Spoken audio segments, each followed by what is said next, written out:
श्री नित्यानंद जगद्गुरु नित्य रूपा सांब सदा नित्य शंभो महादेव नित्य शंभो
नित्यानंदम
नित्यानन्दं मातापिता जगद्गुरु नित्यानन्दं नित्यं ध्यानं नित्यानन्दं मातापिता जगद्गुरु नित्यानन्दं नित्यं ध्यानं नित्यानन्दं भजो घनश्याम भजो नित्यानन्द नाम भजो भजो घनश्याम भजो नित्यानन्द नाम भजो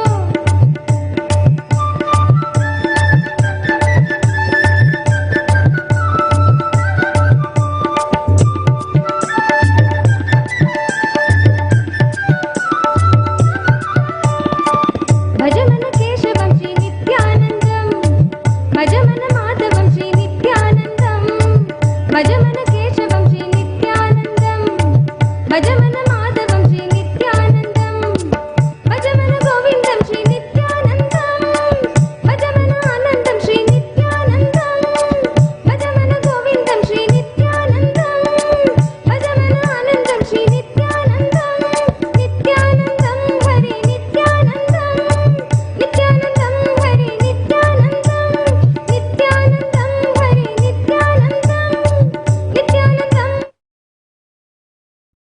ॐ नित्यानन्देश्वर परमशिवसमारम्भाम् नित्यानन्देश्वरि पराशक्तिमध्यमाम् अस्मदाचार्यपर्यन्ताम् वन्दे गुरुपरम्पराम्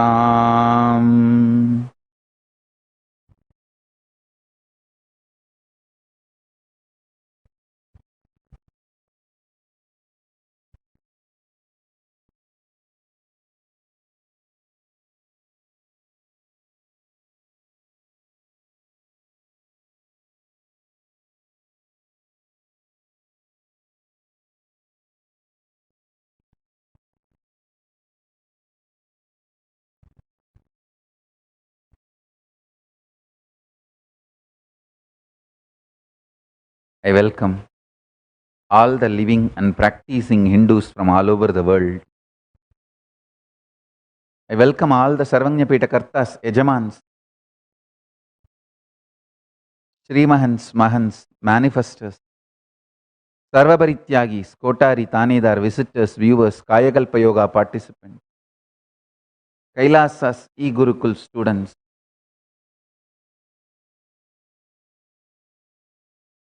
Kailasas, ministers, ambassadors, diplomats, e-diplomats, citizens, consulate generals and supporters, Mantreshwaras, Vidyeshwaras, Ganeshwaras, Lokeshwaras and Astreshwaras, Paramashiva Ganas.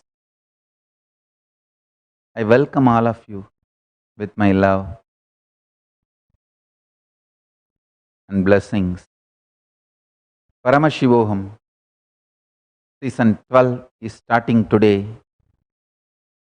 I initiate and bless all of you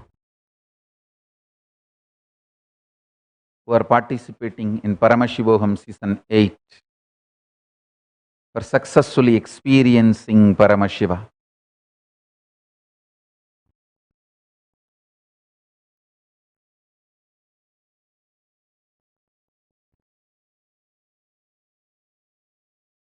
All the participants of Paramashivoham season 12, I am initiating and blessing all of you.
Paramashiva, myself, directly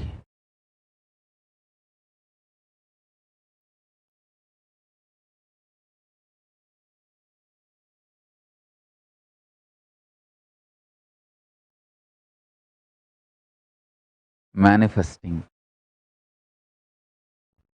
and blessing all of you with initiation today. Understand, life is too precious. Use it only for building yourself consciously. Your experience of you only will come with you when you leave this planet Earth. Listen, your experience about you only will come with you when you leave this planet Earth. Neither the wealth you accumulated, nor any other pleasure, any other experience you accumulated. Only your conscious experience about you only will come with you when you leave the planet Earth. I am clear. As living manifestation of Paramashiva, I dedicated my life to trigger, awaken superconsciousness in you and give you superconscious experience about yourself to yourself. Superconscious experience about yourself to yourself is purpose of my existence, and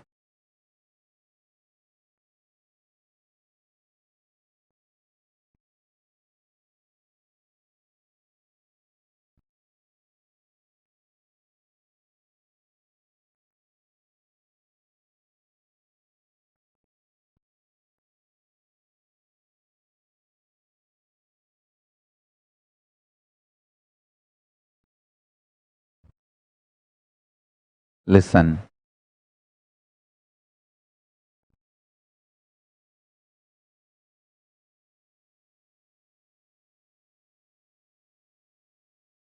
life is all about you experiencing superconsciousness with your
understand.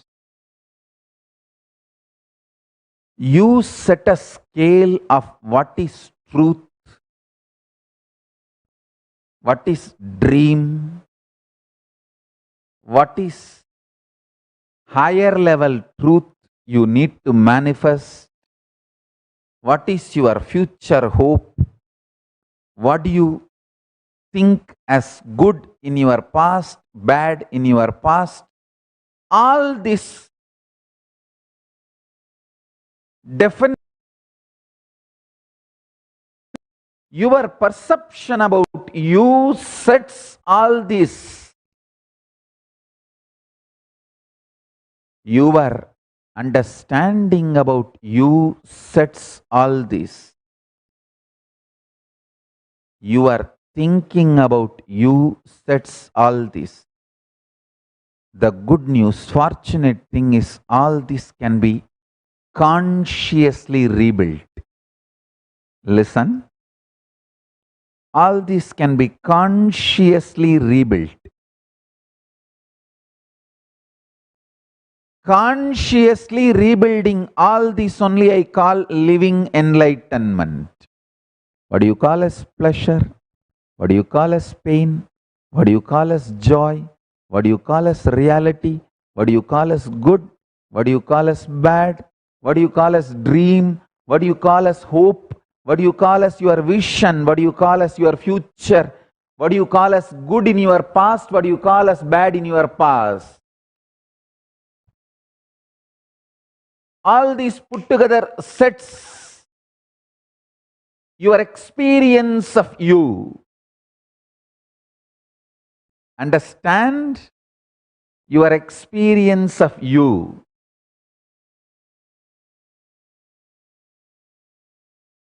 Your experience of you, superconsciousness. Listen, I'll repeat. Your experience of you as superconsciousness changes, transforms, evolves the very existence of your life. I'll repeat. Even once if you experience yourself as superconsciousness, your definition about you becomes different. Today, I'll initiate all of you to experience that superconsciousness, Kailasa.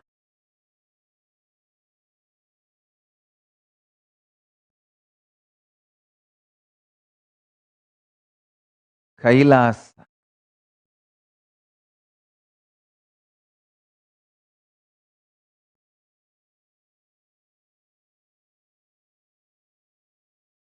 Get your Atmalinga and keep it on your heart center. Let's start the initiation.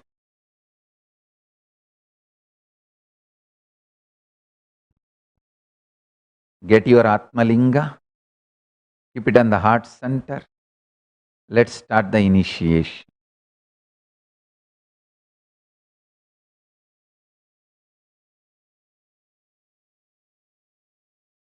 Paramashiva, Paramashiva, Paramashiva, Paramashiva, Paramashiva, Paramashiva, Paramashiva, Paramashiva, Paramashiva, Paramashiva, Paramashiva, Paramashiva, Paramashiva, Paramashiva, Paramashiva, Paramashiva, Paramashiva, Paramashiva.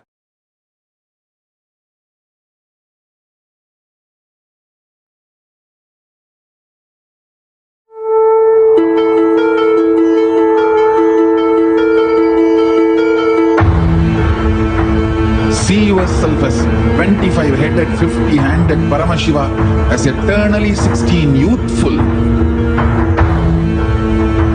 Commit with Paramashiva. Only He exists. Anything else is delusion.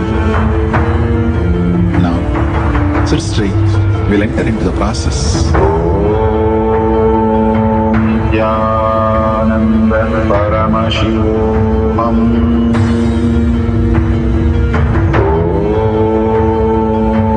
Nithyananda Paramashivoham.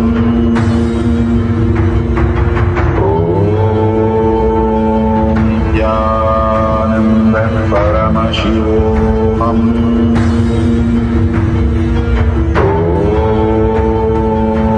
Nithyananda Paramashivoham.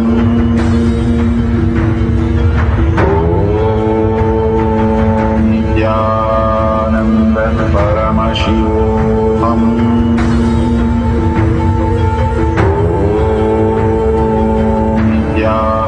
Nithyananda Paramashivoham. Nithyananda Paramashivoham.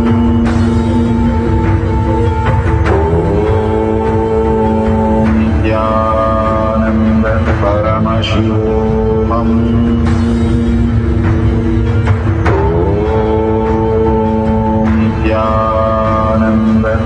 Nithyananda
Paramashivoham.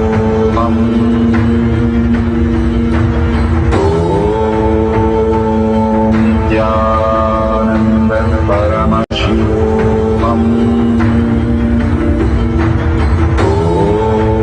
Nithyananda Paramashivoham.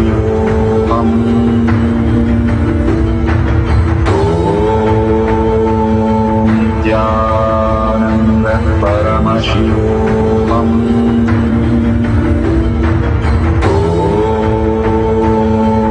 Nithyananda Paramashivoham.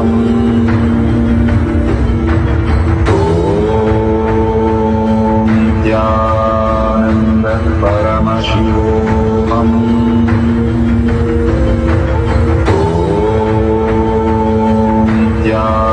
Nithyananda Paramashivoham.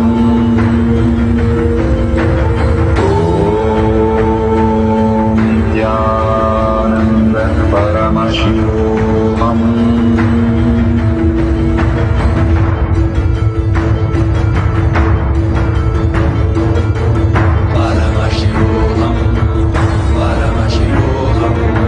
Let Paramashiva's third eye manifest in all our third eyes. Let the Amrita pour, let the Vani open up, manifest in all of us. Paramashivoham, Paramashivoham, Paramashivoham, Paramashivoham.